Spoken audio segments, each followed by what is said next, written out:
Global financial leaders meet in Hong Kong. The observatory will consider issuing the number 8 gale or storm signal during the day tomorrow. And the Mengtian Lab module docks with the Tiangong Space Station Assembly in orbit.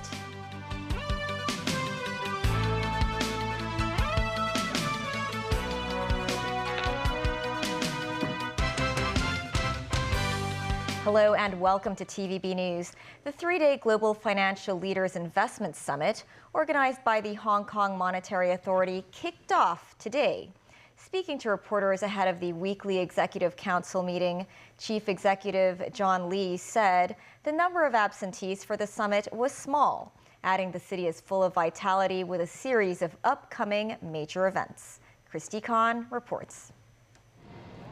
The Global Financial Leaders Investment Summit, which features more than 200 top bankers and investors from across the globe, kicked off today. It is understood some participants visited the HKMA headquarters at the International Finance Center in Central this afternoon. This evening, participants went to the M+ Museum for a tour. A dinner banquet will take place at the venue as well. The HKMA said the event will go ahead even though Typhoon Signal number 8 may be issued during the daytime tomorrow. Prior to the event, some heavyweight participants pulled out, including Citigroup CEO Jane Fraser, Blackstone President Jonathan Gray, and Capital Group CEO Timothy Armour. Speaking ahead of the Executive Council meeting this morning, Chief Executive John Lee noted it was just a small number of absentees. 2位打算出席嘅，因為 Two guests who were about to attend the summit got infected with COVID. One speaker decided not to go on his or her Asian tour. But in terms of attendance, more than 200 guests will be attending the summit. That's in line with our expectations. Lee also pointed out that the number of foreign inbound travelers had gone up by 2.3 times compared to last month, following the scrapping of the hotel quarantine requirements in the city. With risks manageable, we will ensure that we can have more local activities and also activities to align with the international community. After 3 years of COVID-19, we can align with the international community. He said he hoped the local economy would improve after more activities had been hosted in Hong Kong. Christy Khan, TVB News. The Global Financial Leaders Investment Summit will be broadcast live on TVB Pearl starting at 9 o'clock tomorrow morning. The strong wind signal number 3 is here to stay throughout today until at least 6 a.m. tomorrow. As severe tropical storm Nalgae edges closer to the region, the observatory will consider issuing the number 8 gale or storm signal during the day on Wednesday. Jackie Lin reports. Winds are picking up as severe tropical cyclone Nalgae moves closer to the region. With a drizzle and gusts, the mercury dipped to the upper teens this morning. According to the forecast track, Nalgae was estimated to be about 350 kilometers south-southeast of Hong Kong. It is predicted to move north-northwest at about 10 kilometers per hour towards the coast of western Guangdong. The storm will be closest to the city tomorrow when it skirts within 150 kilometers to the southwest of Hong Kong. Local winds are expected to strengthen progressively during the day. Although the gale will weaken gradually, its degree of weakening remains uncertain. The observatory will consider issuing the number 8 gale or storm signal during the day tomorrow. However, the exact timing would depend on the actual variation in local winds. Leung Wing-mo, a former assistant director of the observatory, says the northeast monsoon in the area has acted like a force field, slowing Nalgae's movement towards the Pearl River Delta. Right now, it is not the strongest kind of tropical cyclones because of the winter monsoon, which is blowing, which means northerly winds are blowing. You know, the tropical cyclone is moving north, while at the same time we have winds blowing from the north. So it is kind of force field that forbid the tropical cyclone to come close to Hong Kong. Leung reminds the public to stay away from the shorelines as seas will be rough with swells. The blustery weather also sent a 6 to 7 meter tall tree crashing down near Mongkok East Station this morning. No one was injured. Jackie Lin, TVB News. Hong Kong reported 4,418 new COVID infections today, slightly fewer than yesterday. 437 of today's cases were imported. Among today's daily infection tally, 3,981 cases were locally acquired. 2 cases involved the XBB strain, and 1 patient was infected with the BQ.1.1 subvariant. 12 COVID cases were reported across 6 residential care homes. Additionally, more than 750 infections were reported across 442 schools. 10 schools had to suspend certain classes for a week. Furthermore, 13 more patients have succumbed to the virus, bringing the city's death toll in the 5th wave of the pandemic to 10,197.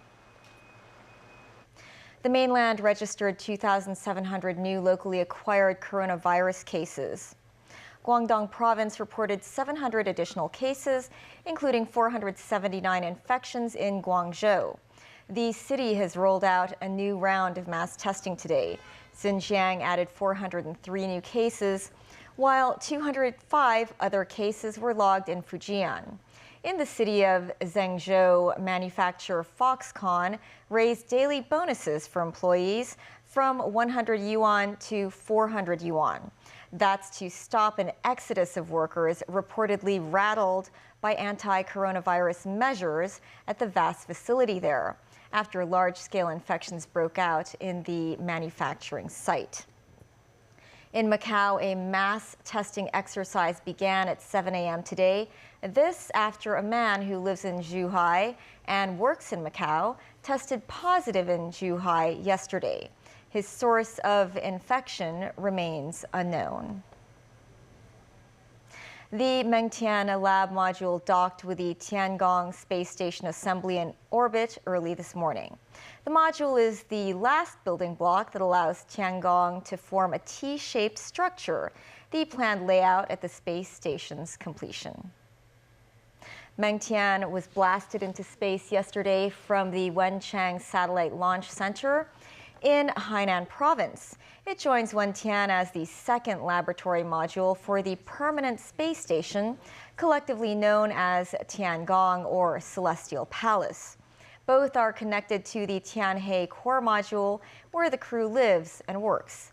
Mengtian will provide space for science experiments in zero gravity, an airlock for exposure to the vacuum of space, and a small robotic arm to support extravehicular payloads.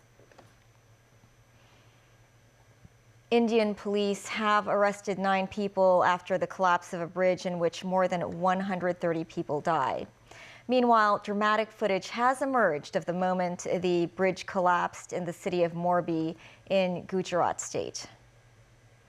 Those arrested include ticketing clerks who allowed too many people onto the bridge, as well as contractors who worked on renovating the 145-year-old structure, which only reopened to the public last week. CCTV footage from just before the collapse shows a group of young men taking photos while others tried to rock the suspension bridge from side to side. Reports say bridge operator Arriva had not informed the authorities that it would be reopening, and no certificate of fitness was issued. In the capital, New Delhi, members of the opposition Indian National Congress Party called for the resignation of Gujarat's chief minister. They held a candlelight vigil to honor the victims. In the South Korean capital, the site where more than 150 people died during last Saturday's Halloween crowd surge has been turned into a makeshift memorial. Mourners today paid their respects near the narrow alleyway where the deadly stampede occurred. Among the dead are 26 foreigners, while around 30 remain in serious condition. South Korean President Yoon Suk-yeol was among those who placed a flower at the scene. Yoon has declared a week of national mourning. He vowed improved safety and response measures in terms of crowd control for street gatherings, stadiums, and concerts. South Korea's police chief Yoon Hee-kun today admitted a heavy responsibility for failing to prevent the disaster. He said there had been many urgent calls by citizens about the potential dangers. But, he said, officers failed to respond adequately. Saturday's crowd surge was concentrated in a sloped, narrow alley in Seoul's Itaewon nightlife district. Jair Bolsonaro has yet to officially concede defeat to leftist Luiz Inácio Lula da Silva in Brazil's presidential election. Meanwhile, pro-Bolsonaro truckers have set up roadblocks throughout the country to protest Lula's return to power.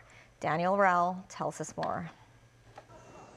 Brazilian Communications Minister Fabio Faria said Bolsonaro will not publicly address his defeat to Lula in Brazil's presidential election until later today. It is believed that Bolsonaro is preparing a speech to address the result of the vote. Speculation is mounting about whether or not he will concede defeat. However, his associates have held initial contact with the Lula camp about a future transition of power. A spokesman for Lula's vice president-elect, Geraldo Alckmin, said Bolsonaro's vice president, Hamilton Mourão, held a phone call with Alckmin during which he recognized Lula's victory. Meanwhile, pro-Bolsonaro truckers have set up roadblocks throughout the country. Some posted videos calling for a military coup. Truckers who have benefited from Bolsonaro lowering diesel costs form a key part of the outgoing president's support base. Brazil's Federal Highway Police said 321 protests had partially or fully blocked roads in 26 states so far. The protests have not immediately disrupted Brazil's overseas grain shipments. However, agricultural lobbies warned they may eventually affect exports. Faria, the communications minister, said Bolsonaro is working with his Solicitor General to determine measures to clear the highways blocked by truckers. That's despite the fact that truckers had been hoping for Bolsonaro to endorse their protests. Commenting on the Brazilian election, U.S. State Department spokesperson Ned Price said Washington expects to see a peaceful transfer of power. The vote reinforces our trust in the strength of Brazil's democratic institutions, which perform their constitutional roles in a free and fair election, conducted with transparency. A hallmark of every democracy is acceptance of the will of the people as expressed through elections, followed by a peaceful transfer of power. That's what the world will expect and what we anticipate they will see.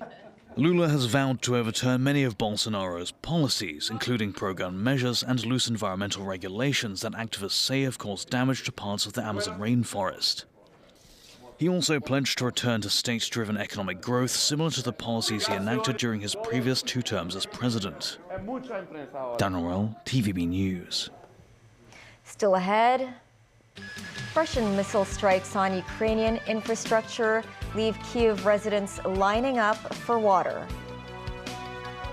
In San Francisco, the man accused of attacking Paul Pelosi reportedly said he wanted to hold Nancy Pelosi hostage and break her kneecaps. And a new sky bridge at Hong Kong International Airport.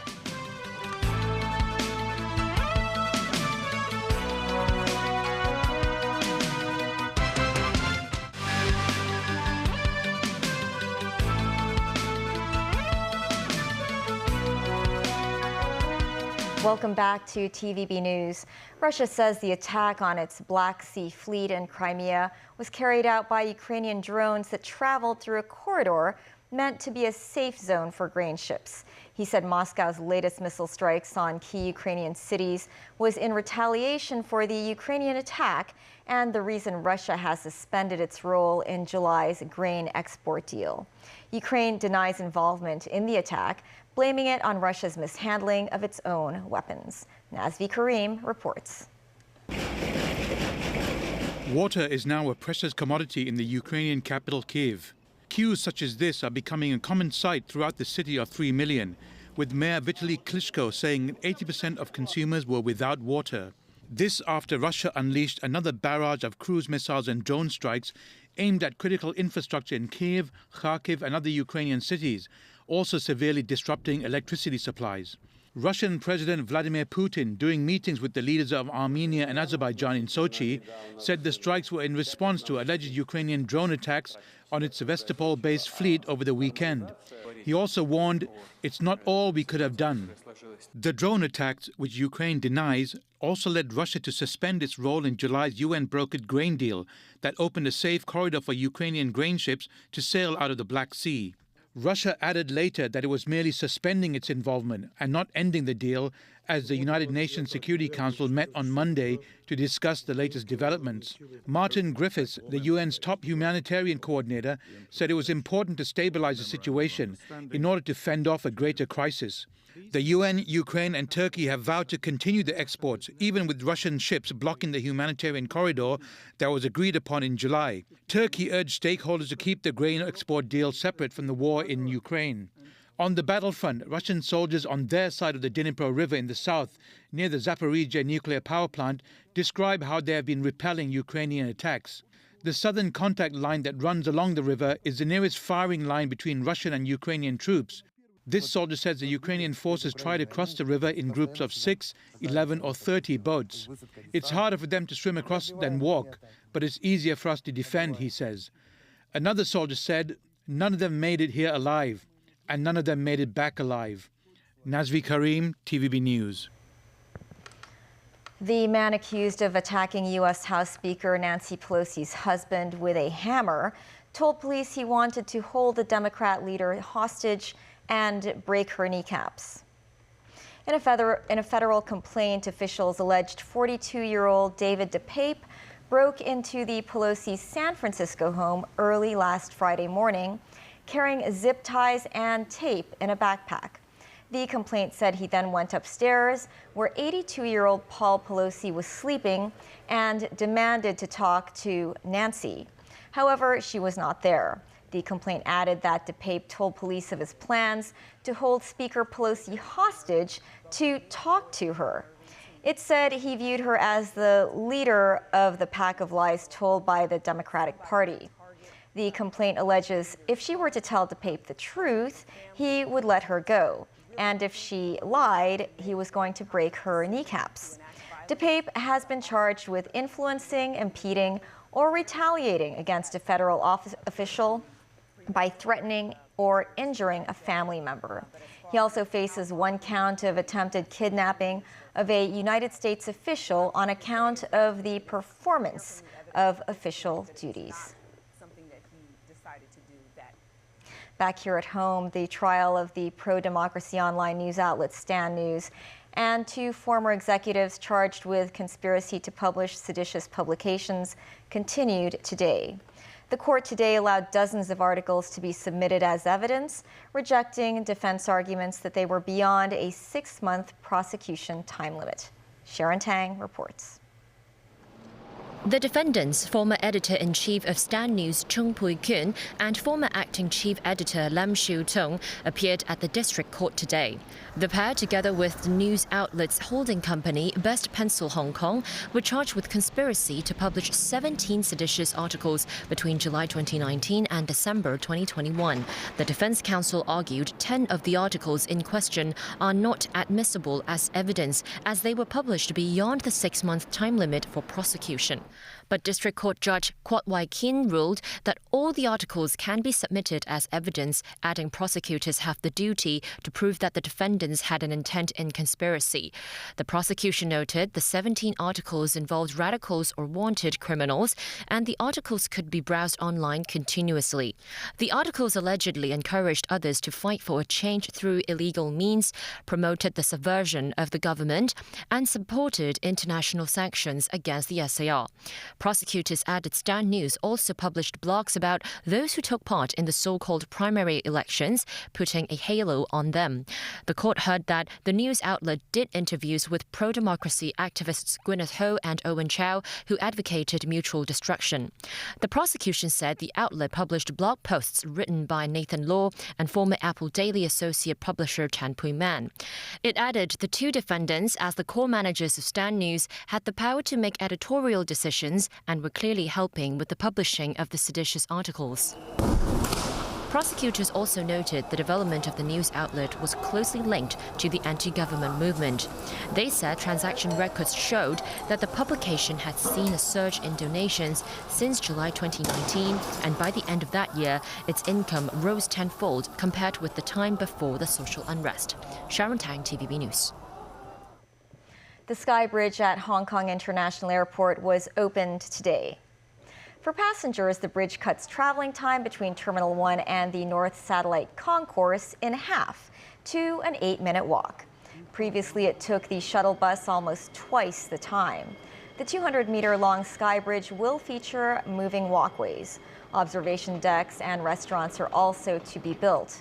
At a height of 28 meters, the Sky Bridge allows even the largest passenger aircraft, the A380, to pass underneath. The project started in 2018, but was postponed for 2 years because of the impact of the COVID-19 pandemic. That's the news. Thanks for watching. Tune in tomorrow, 9 a.m. for the Financial Leaders Global Summit. See you then. Bye for now.